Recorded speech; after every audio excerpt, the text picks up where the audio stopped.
G'day whiskey lovers, welcome to the Hard Malt channel. My name's Tim, and today, apart from the fact there's a drunk Santa over one of my shoulders, and if you do spot it, feel free to pour yourself a reward dram.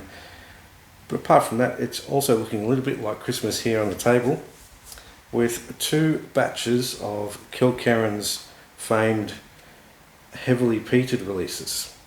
Now these are cask strength releases. They generally release one or two batches each year, I'm told. On your left hand side of the screen I have batch 11, which is bottled in 2024, and on your right hand side I have batch 12, which I recently just picked up, is bottled this year in 2025. Of course, being something from the Springbank / Glengyle conglomerate, if you will. We know it's not non-chill filtered, and we know it's no added colour. It says so right here on the back of the label. Also says batch number 11 there, and batch number 12 on this one. To be honest, Glengyle and Springbank are probably one of the only distilleries in the world that we would forgive them if they neglected to put non-chill filtered natural colour, purely for the fact that we know they never do it. Beside the point, batch 11 from 2024 is bottled at 57.9%, and batch 12 bottled this year in 2025 is a wee bit stronger at 58.4%. Now, my research told me that these heavily peated releases are generally mostly ex-bourbon cask maturation, with varying degrees of a little bit of ex-sherry maturation. Now, since this is going to be a bit of a face-off, a Kilkerran face-off if you will, let's get, I'll get some of this batch 11 into my Kilkerran glass, and then I will put the batch 12 into my washback bar glass. And for those of you planning to visit Springbank or Glengyle distilleries, highly recommend finishing your visit with a few taste testers in the washback bar. I really like the way that Springbank and Glengyle go about it. They charge next to nothing for their distillery tour, incredibly reasonably priced. At the end of that tour, they'll give you their signature sample to try. Then after that, you can go straight into the washback bar and try as many different ages and variations of the whiskies as you'd like. I think it's a great way to do it. Allows everybody a great chance to see the entire process at Springbank and Glengyle from grain to glass, and then if you want to taste a lot of their range, then you spend a little bit at the bar afterwards. If you're happy just to taste a few, then so be it. Anyhow, that aside, let's see what we've got with batch 11.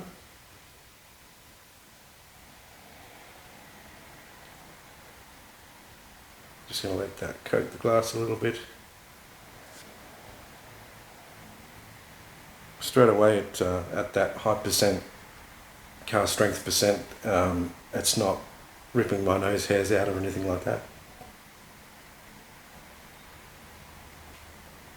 Getting a lot of cereal sort of base notes in this one. Hints of lemon. The smoke is there, but don't fool yourself. This being called heavily peated, it's. I haven't found any of them to be as peaty and smoky as, say, a Lafroig or an Ardbeg, for example. But it's definitely there. Yeah, I get lots of umami sort of notes, richness, sweetness as well. Very lemony, custardy a little bit. Now before I try that on the palate, let's see how batch 12 noses. Let's get a little bit of that around the glass so I get a good good aroma coming from the glass.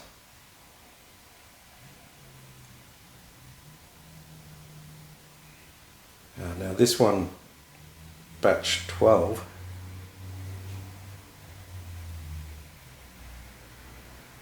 I reckon this has probably got just a touch more sherry cask on this one, even though there's no real difference in the colour. Maybe just a incredibly fine bit more darker on the batch 12. But I do detect a little bit more, ever so slightly more sherry on this.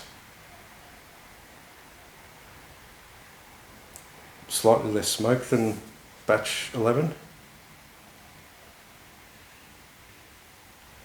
A little bit, I think a little bit more of the Campbelltown funk is coming out in batch 12. On the nose anyhow. I'll just go back to batch 11.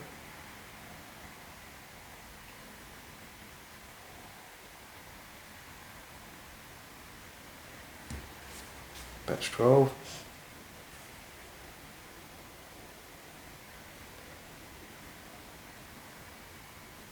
Yeah, I think batch 11 is just ever so slightly a cleaner aroma. Both very similar. Like I say, there's a bit more lemon and custard coming from batch 11, whereas batch 12, it's a little bit murkier and I do think a little bit more sherry influence. Not a lot, but just enough to make it noticeable. Now let's see how they are on the palate. So first, batch 11.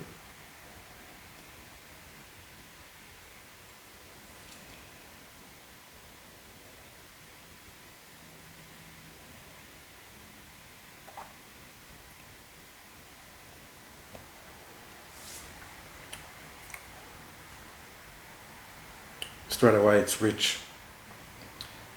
You've got a little bit of murkiness coming through now on the palate.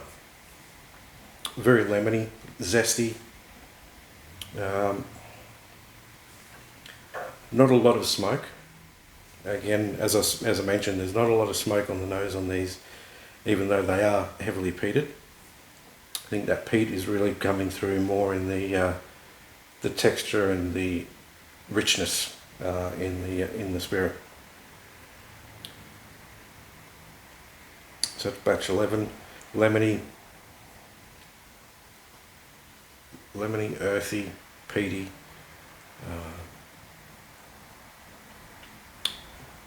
But still kind of clean experience. A nice, I wouldn't say it's a super warming finish, but there's a lingering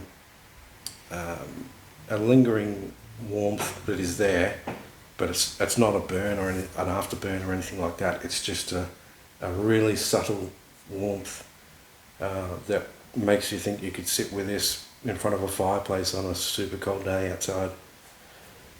Now, let's see what batch 12 is like on the palate.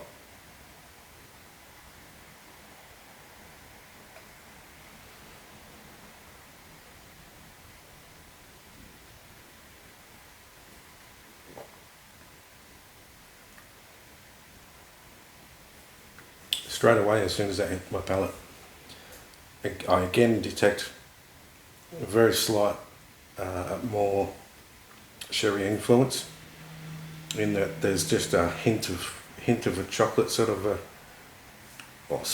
hint of spiced chocolate on the palate. A little bit more salty. I'm talking hints here.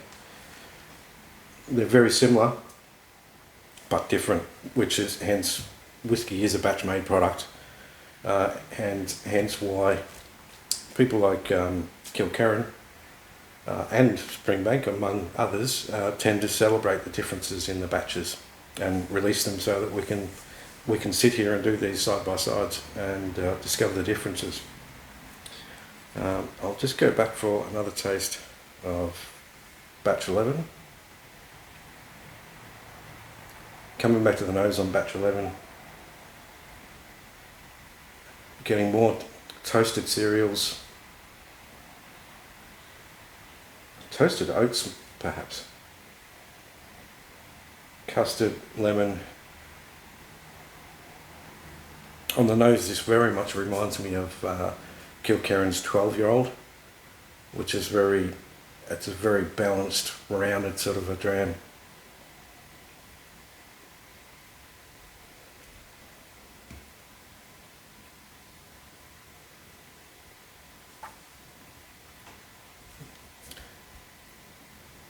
On the palate too, reminds me a lot of their 12-year-old release as well.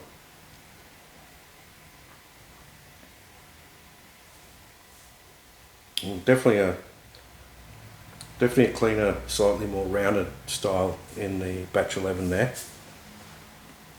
Come back to batch 12. If you see me sort of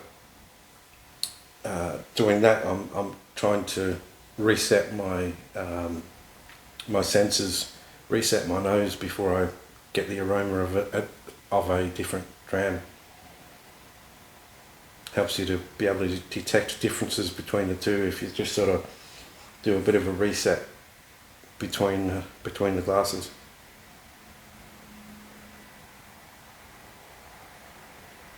We get a bit of citrus on this one now, not so much lemon. I think I've heard people mention grapefruit in these Kilkerran releases, so I'm going to go with just hints of grapefruit on this one now.